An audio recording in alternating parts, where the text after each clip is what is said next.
Ciao ragazzi, allora in questo breve tutorial vi faccio vedere come installare WordPress su una risorsa locale, quindi sul vostro computer. Allora, per fare questo abbiamo bisogno di due elementi essenziali. Allora, innanzitutto abbiamo bisogno del database MySQL, ok? E poi ovviamente abbiamo bisogno del web server, facciamo così, lo metto un po' più grande, web server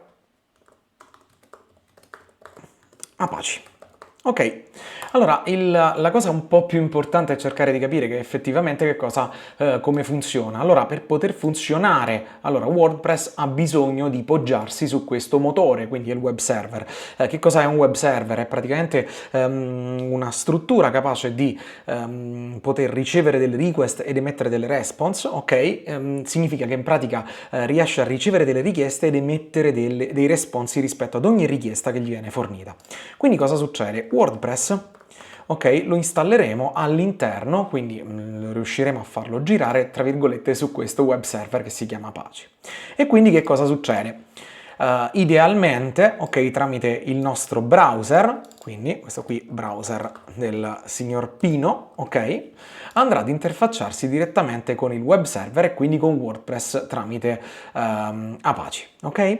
La cosa importante da capire è che, tra virgolette, WordPress ha bisogno, ovviamente, oltre a appoggiarsi su di un web server, anche del database MySQL per poter immagazzinare quelle che sono le informazioni degli utenti, del login e tutte quante le informazioni delle pagine, poiché nessuna pagina WordPress è statica, i plugin possono essere modificati, scusatemi, i widget possono essere modificati, i menu possono essere modificati e tutte queste informazioni vengono salvate sempre sul database. Ok? Ci sono poche informazioni che sono totalmente stabili e fisse in WordPress. Allora, come funziona?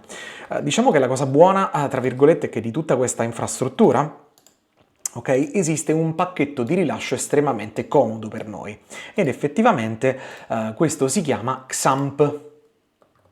Ok?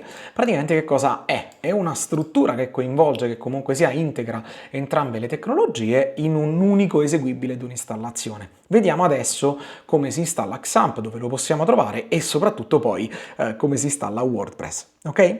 Vediamo un po' quali sono gli step.